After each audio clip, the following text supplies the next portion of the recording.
माता पिता को बेटी के घर का भोजन क्यों नहीं करना चाहिए?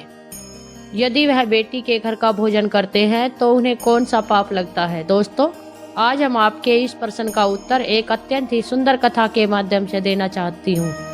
तो चलिए, आपका ज़्यादा समय व्यर्थ ना करते हुए आज की यह दिव्य और पावन कथा प्रारंभ करते हैं। सतयुग के समय की बात है। गरुड़ देव, जो भगवान विष्णु के वाहन और परम भक्त है, सदैव धर्म और शास्त्र के रहस्यों को जानने के लिए उत्सुक रहते हैं। एक दिन वह वैकुंठ धाम में भगवान श्री हरि के पास आए और हाथ जोड़कर बोले, हे प्रभु, आज जब मैं आकाश लोक में विचरण कर रहा था, तभी मैंने पृथ्वीलोक पर एक विचित्र दृश्य देखा, जिसे देखकर मेरे मन में एक शंका उत्पन्न हुई है। हे प्रभु, मैंने देखा है पृथ्वीलोक पर बहुत से माता पिता अपने विवाहित पुत्री के घर जाते हैं और वहां का अन्न जल ग्रहण करते हैं, किंतु शास्त्रों में कहा गया है कि माता पिता को बेटी के घर का भोजन ग्रहण नहीं करना चाहिए। ऐसा करना वर्जित है। हे प्रभु, इस नियम के पीछे क्या कारण है? और यदि कोई माता पिता ऐसा करते हैं तो उन्हें कौन सा पाप भोगना पड़ता है? और मेरा दूसरा प्रश्न यह है कि संसार में सबसे बड़ा धन क्या है? गरुड़ देव ने इन प्रश्नों को सुनकर भगवान विष्णु एक रहस्यमयी मुस्कान के साथ बोले, हे विंता पुत्र गरुड़, तुम्हारा प्रश्न अत्यंत श्रेष्ठ और धर्म संगत है। इस विषय में बहुत से लोग भ्रमित रहते हैं। शास्त्रों ने यह नियम केवल इसलिए नहीं बनाया कि बेटी के घर का अन्न अशुभ है, बल्कि इसके पीछे गहन सामाजिक और आध्यात्मिक कारण छिपे हैं। जब बेटी विवाह के बाद अपने पति के घर जाती है तो वह उस कुल की गृह लक्ष्मी बन जाती है। वह अपने पति के कुल धर्म और कुल मर्यादा की पोषक होती है। माता पिता यदि बेटी के घर का भोजन करते हैं तो वे अन्न ग्रहण करके अनजाने में उस परिवार पर आश्रित होने का भाव उत्पन्न करते हैं। शास्त्रों में कहा गया है कि आश्रित भाव से खाया गया अन्न ऋण के समान होता है। माता पिता उस अन्न के ऋणी बन जाते हैं और यह ऋण उनके पुण्य का नाश करता है। यही कारण है कि इसे धर्म शास्त्र में अपात्र भोजन कहा गया है। हे गरुड़, यदि कोई माता पिता आवश्यकता या विवशता के बिना बेटी के घर बार बार भोजन करते हैं तो उन्हें पितृक में कष्ट भोगना पड़ता है। उनके पुण्य क्षीण हो जाते हैं। इसलिए शास्त्र कहता है कि पुत्र दत्तम अन्न पितरम हितम भवेत, कन्या दत्तम अन्नम पापम कलेप्ते, अर्थात पुत्र द्वारा दिया गया अन्न माता पिता के लिए पुण्यदायी होता है, परंतु कन्या द्वारा दिया गया अन्न पाप फल देने वाला होता है। विंतानंदन, मैं तुम्हारे इस सभी प्रश्नों का उत्तर एक कथा के माध्यम से देना चाह रहा हूँ, जिसे सुनने के बाद आपको आपके सभी प्रश्नों का उत्तर मिल जाएगा। मित्रों, कथा प्रारंभ करते हुए भगवान विष्णु जी बोले, हे गरुड़ देव, प्राचीन काल की बात है। गंडक नदी के समीप वीरपुर नाम का एक राज्य था, जहाँ सुदर्शन नाम के एक प्रतापी राजा शासन करते थे। उनके राज्य में वैभव की कोई कमी न थी।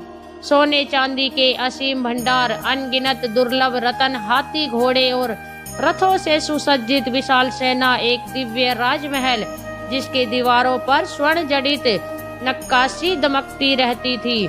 संगमरमर के फर्श पर चलने से ऐसी प्रतिध्वनि होती मानो स्वयं गंगा की लहरें गूंज रही हो। राजमहल में सैकड़ों सेवक सेविकाएं चारों पहर सेवा में तत्पर रहते थे। दरबार इतना भव्य था कि जब राजा राज सिंहासन पर विराजमान होता तो राजपुरुषों, मंत्रियों और सेनापतियों की पूरी सभा सम्मान में झुक जाती। उसकी उपस्थिति से सभा कक्ष में मानो तेज सविता की एक लहर दौड़ जाती।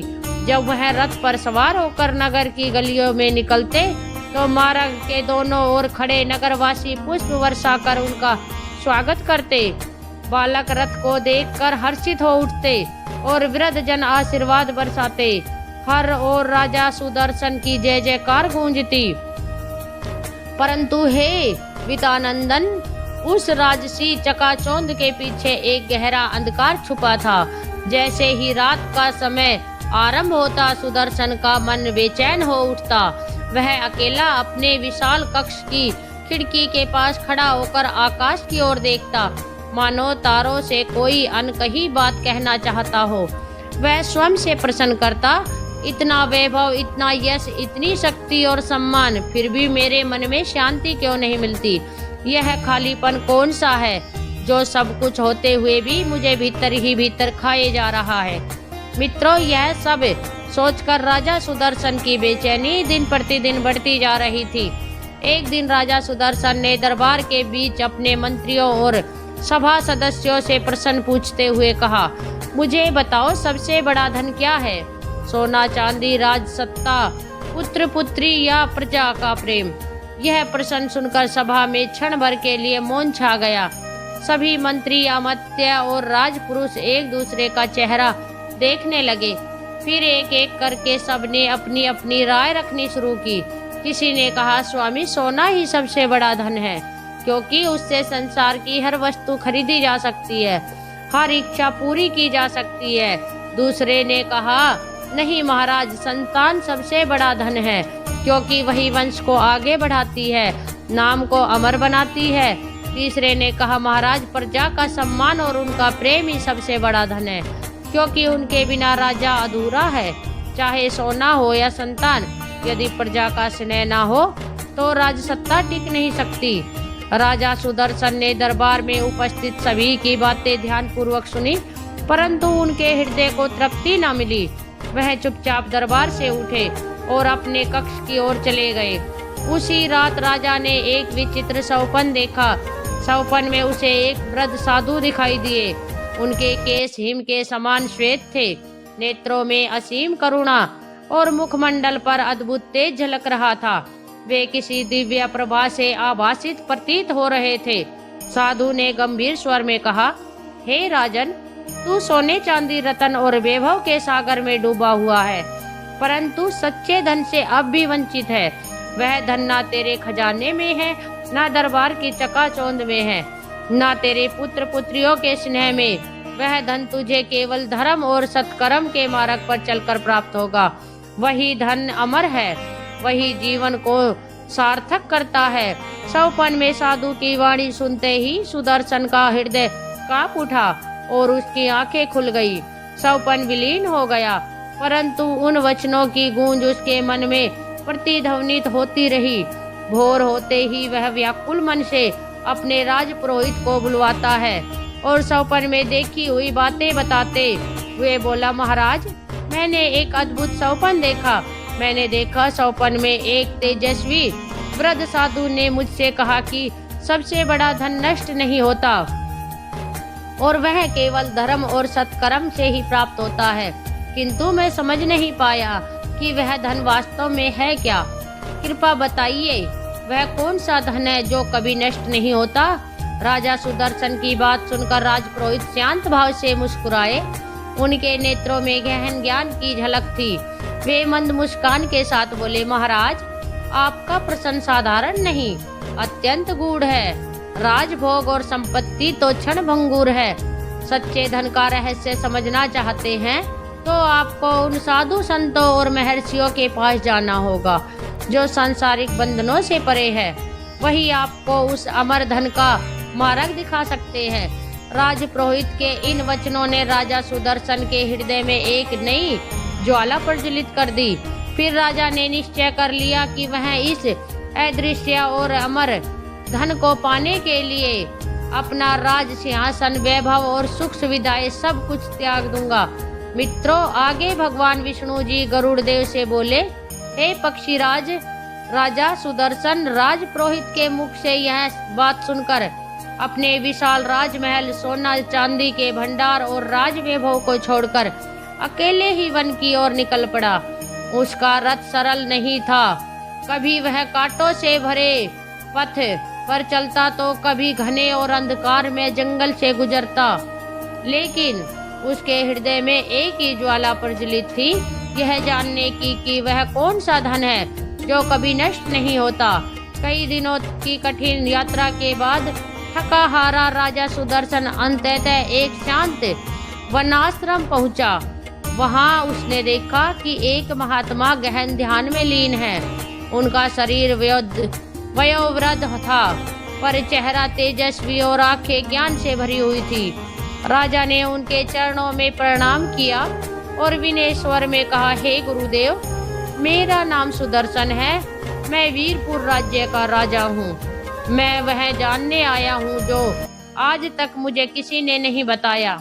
मेरे पास धन दौलत परिवार यश वैभव सब कुछ है, फिर भी मेरे भीतर खालीपन है। कृपा करके बताइए वह कौन सा धन है जो कभी नष्ट नहीं होता। महात्मा ने धीरे से अपने नेत्र खोले और शांत स्वर में बोले, हे राजन, तुम्हारे पास जो कुछ है वह समय का दिया हुआ है और समय जब चाहे छीन सकता है। सोना चांदी चोर ले जा सकते हैं, राजपाट विद्रोह से छीन सकता है, संतान मृत्यु से दूर हो सकती है, यश बदनामी से मिट सकता है, किंतु एक धन ऐसा है जिसे ना समय छीन सकता है ना मृत्यु। वह तुम्हारे साथ जाएगा। महात्मा के मुख से यह शब्द सुनकर राजा विस्मित होकर बोला, हे गुरुदेव, वह धन क्या है? महात्मा ने उत्तर दिया, राजन, उस धन को शब्दों में तुरंत नहीं बताया जा सकता, यह समझाना पड़ता है अनुभव से। यदि तुम जानना चाहते हो तो तुम्हें एक कथा सुननी होगी।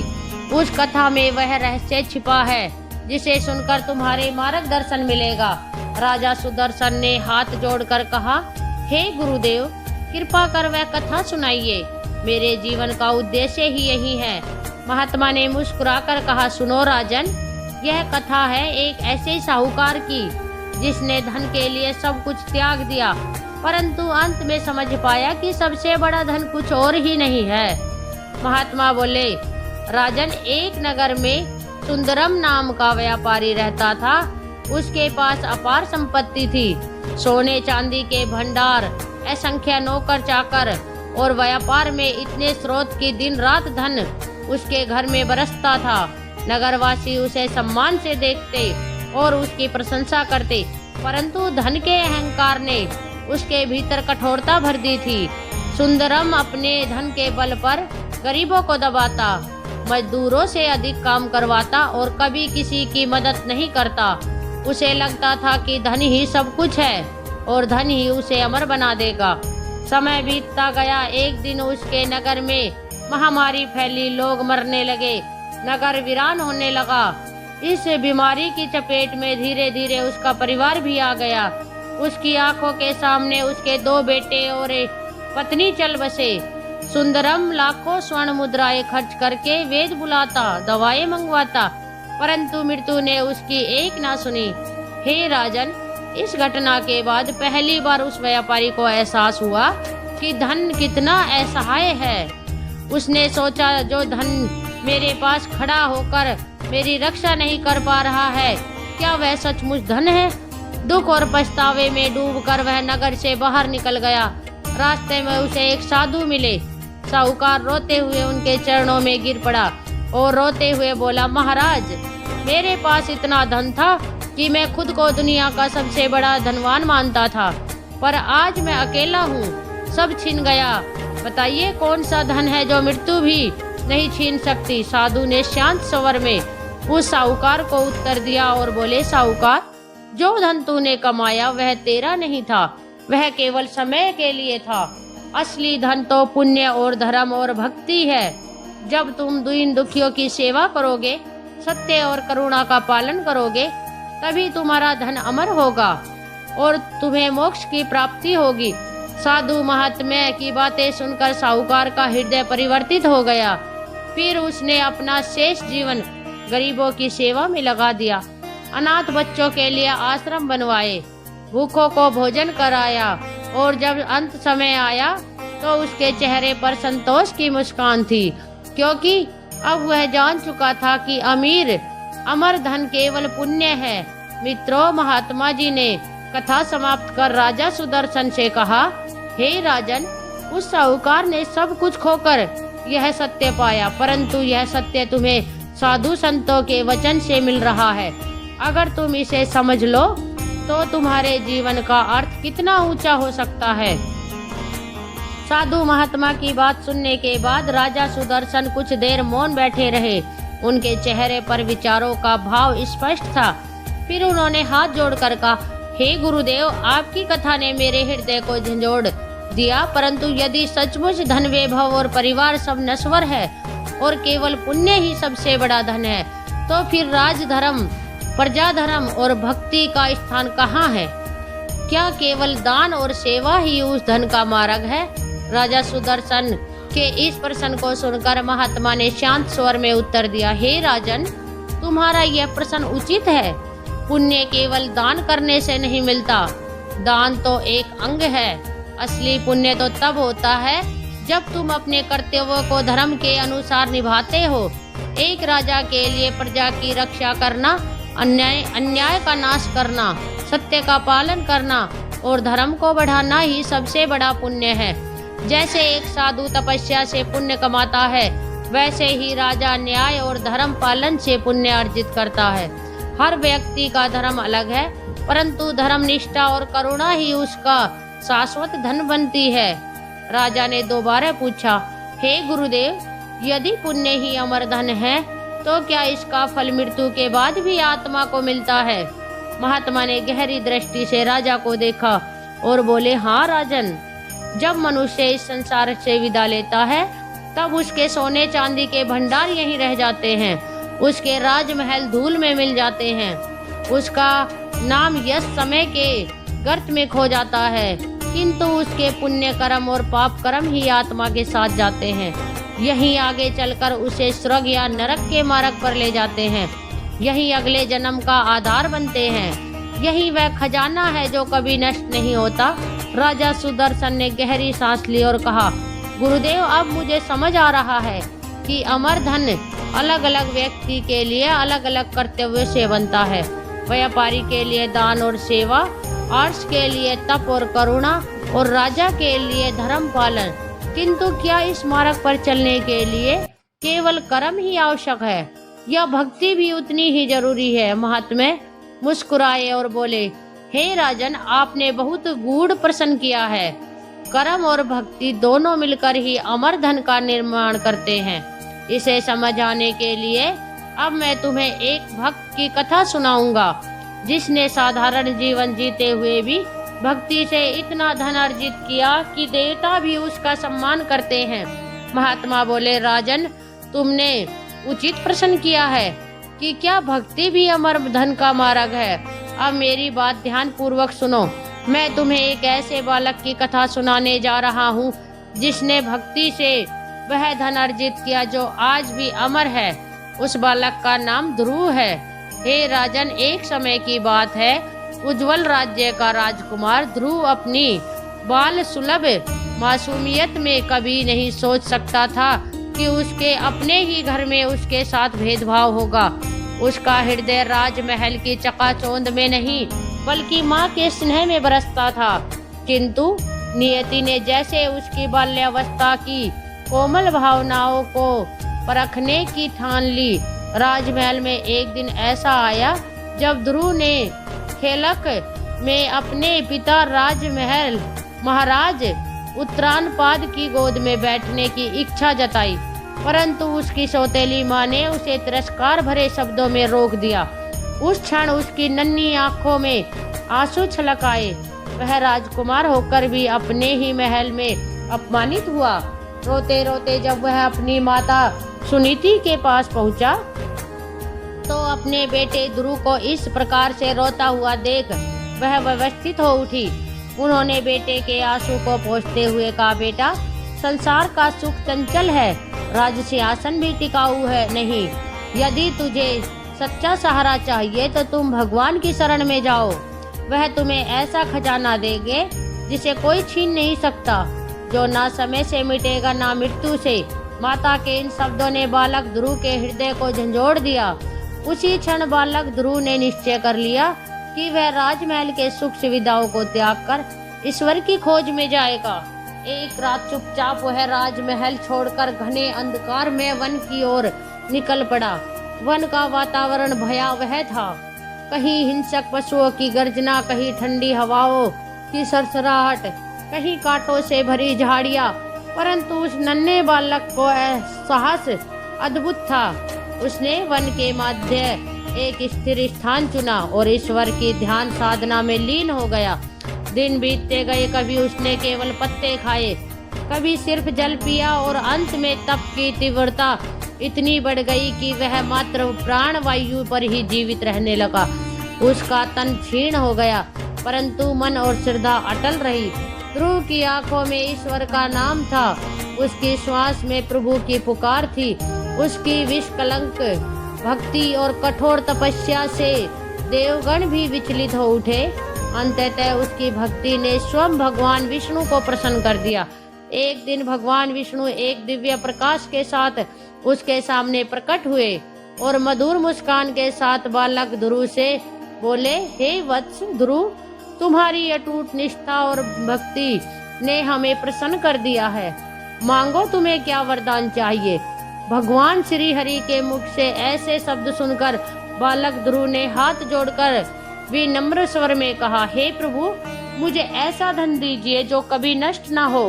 मुझे वह पहचान दे जो सदा के लिए स्थायी रहे। बालक ध्रुव की बात सुनकर भगवान विष्णु प्रसन्न होकर बोले, ठीक है वत्स, जैसा तुम चाहो। हम तुम्हें आकाश में वह अचल स्थान देते हैं जहाँ कभी क्षय नहीं होगा। आज से तुम ध्रुव तारा के नाम से संसार में जाने जाओगे। युगों युगों तक तुम्हारा नाम अमर रहेगा। मित्रों, आगे महात्मा जी बोले, हे राजन, आपने देखा कैसे एक छोटा सा बालक जिसने राजमहल की वैभवशाली सुविधाएं, सिंहासन और राज्य की चकाचौंध को ठुकरा दिया, उसने भक्ति के बल पर अमृत पाई। यही है असली धन, भक्ति और ईश्वर का प्रेम। यह धन किसी को दिखाई नहीं देता, परंतु जब यह मिलता है तो आत्मा शाश्वत हो जाती है। महात्मा ने आगे कहा, राजन, यही कारण है कि संत और भक्त कहते हैं कि सोना चांदी सत्ता और परिवार सब क्षण भंगुर है, परंतु भक्ति और धर्म ही शाश्वत धन है। ध्रुव की तरह जिसने भक्ति को अपनाया उसका नाम आज तक अमर है। फिर राजा सुदर्शन ने हाथ जोड़कर कहा, गुरुदेव, अब मैं इस रहस्य को समझ गया। अब से मेरा जीवन इस अमर धन को अर्जित करने के लिए समर्पित रहेगा। मैं राज सिंहासन पर बैठकर केवल प्रजा के कल्याण, सत्य और धर्म के लिए कार्य करूंगा। यही मेरी सबसे बड़ी संपत्ति होगी। महात्मा मुस्कुराए और बोले, राजन, जब तुम इस मार्ग पर चलोगे तभी तुम्हारा जीवन सार्थक होगा। यही अमर धन का वास्तविक स्वरूप है। मित्रों, इस संसार का सबसे बड़ा धन ना सोना है, ना राजपाट, ना यश, ना परिवार। सबसे बड़ा और कभी नष्ट न होने वाला धन है धर्म, भक्ति और पुण्य से अर्जित अमर संपत्ति, जिसकी खोज हर आत्मा को करनी चाहिए। यही संसार का सबसे बड़ा और कभी नष्ट न होने वाला धन है। यही धन मृत्यु के बाद आत्मा के साथ रहता है और सच्ची पूजा पूंजी है। मित्रों, आगे भगवान विष्णु गरुण देव से कहते हैं, हे पक्षीराज, अब मैं आपको आपके दूसरे प्रश्न का उत्तर देने जा रहा हूँ कि माता पिता को बेटी के घर का भोजन क्यों नहीं करना चाहिए।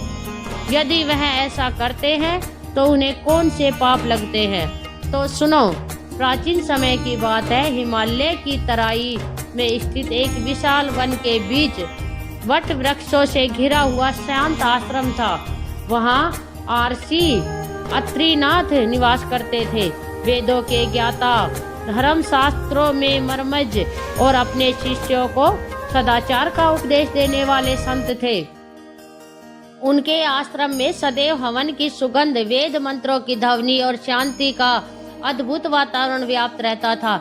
एक दिन प्रातः काल के समय जब आश्रम के मध्य में यज्ञ की अग्नि धधक रही थी और शिष्य वेद पाठ कर रहे थे, तभी एक वृद्ध दंपति वहां पहुंचे। उनकी आंखों में थकान और मन में व्याकुलता थी। अर्चीनाथ ने उन्हें देखकर स्नेह पूर्वक कहा, आइए वत्स, आप दोनों कौन हैं? आपके मुख पर चिंता की रेखाएं देख मैं अनुमान लगाता हूँ कि आपके मन में कोई शंका है। संकोच मत कीजिए, धर्म सभा में आए हैं, अपना दुख कहिए। तभी वृद्ध ने हाथ जोड़कर उत्तर दिया, हे गुरुदेव, हम मथुरा नगरी के निवासी हैं। जीवन का अधिकांश भाग बीत गया है। हमारे संतान में केवल एक ही बेटी है जिसका नाम माधवी, उसका विवाह एक समृद्ध व्यापारी परिवार में हुआ है। वह हमें बार बार अपने घर बुलाती है और प्रेम पूर्वक अन्न जल परोसती है। अब तक हम भी उसके प्रेम के कारण उसके घर का अन्न ग्रहण कर रहे लेते थे, किंतु हाल ही में नगर के एक विद्वान ब्राह्मण ने हमें चेतावनी दी है और मुझसे कहा, हे वृद्ध जनों, माता पिता को बेटी के घर का भोजन नहीं करना चाहिए। ऐसा करने से पाप लगता है और पितृक की क्षति होती है। यह सुनकर हम भयभीत और विचलित हो गए।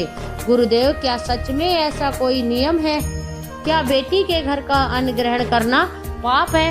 ऋषि अत्रिनाथ ने गंभीर होकर नेत्र बंद किए और शांत स्वर में बोले, हे वत्स, यह प्रश्न अत्यंत सूक्ष्म है। यह केवल भोजन का विषय नहीं, बल्कि धर्म की मर्यादा और गोत्र की पवित्रता से जुड़ा हुआ है। शास्त्रों में स्पष्ट कहा गया है कि माता पिता अपने पुत्र के घर का अन्न निसंकोच ग्रहण कर सकते हैं, क्योंकि पुत्र पिता की वंश परंपरा को आगे बढ़ाता है। उसके अर्जित धन और अन्न में माता पिता का भी अधिकार होता है, परंतु कन्या विवाह के बाद पति के कुल की सदस्य हो जाती है।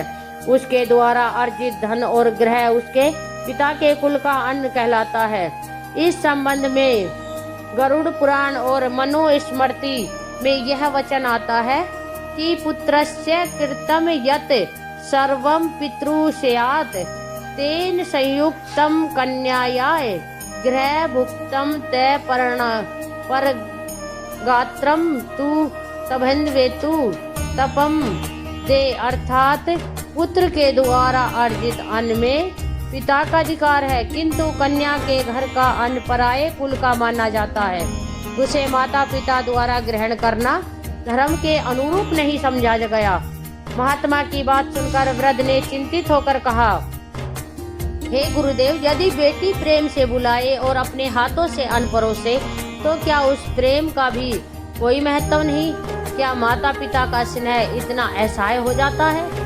तारसी ने करुणा भरी दृष्टि से कहा, माता बेटी का प्रेम शुद्ध और अमूल्य है, उसकी सेवा भी पुण्यदायक है, परंतु धर्मशास्त्र के नियम केवल संबंधों की मर्यादा बनाए रखने के लिए है। कन्यादान के समय पिता स्वयं अपनी पुत्री को उसके पति के कुल में समर्पित कर देते हैं। उस क्षण से उसका अन्न जल और ग्रह उसी गोत्र का भाग हो जाता है। शास्त्र बताते हैं कि जो माता पिता बार बार बेटी के घर का अन्न ग्रहण करते हैं, वे अनजाने में पर गोत्र अन्न दोष के भागी होते हैं। यह दोष इस रूप में प्रकट होता है कि उनके पितृलोक का पुण्य धीरे धीरे क्षीण हो जाता है। इसका यह अर्थ नहीं कि बेटी के घर जाना या उनका स्नेह स्वीकार करना पाप है। बेटी का स्नेह ग्रहण करना पुण्यकारी है, परंतु भोजन की मर्यादा का पालन करना आवश्यक है। यदि कभी अनिवार्य स्थिति हो या बेटी का आग्रह टालना कठिन हो तो माता पिता पुत्र या परिवार के किसी पुरुष सदस्य के साथ वह भोजन करे। ऐसा करने से कुल और धर्म की मर्यादा बनी रहती है। ऋषि अत्रिनाथ के वचन सुनकर वृद्ध दंपति की आंखों में राहत के आंसू आ गए। वृद्ध ने हाथ जोड़कर कहा, गुरुदेव, आपने हमारे संदेह को दूर कर दिया। अब हम बेटी का प्रेम तो स्वीकार करेंगे, पर उनके अन्न की मर्यादा का उल्लंघन नहीं करेंगे।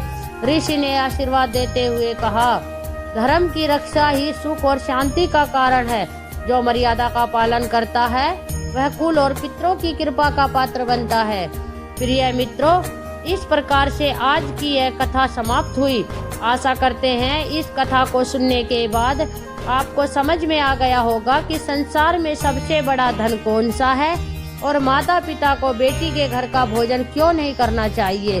कथा पसंद आई हो तो जय श्री हरि विष्णु अवश्य लिखें। प्रिय मित्रों, वीडियो देखने के लिए आप सभी का बहुत बहुत धन्यवाद।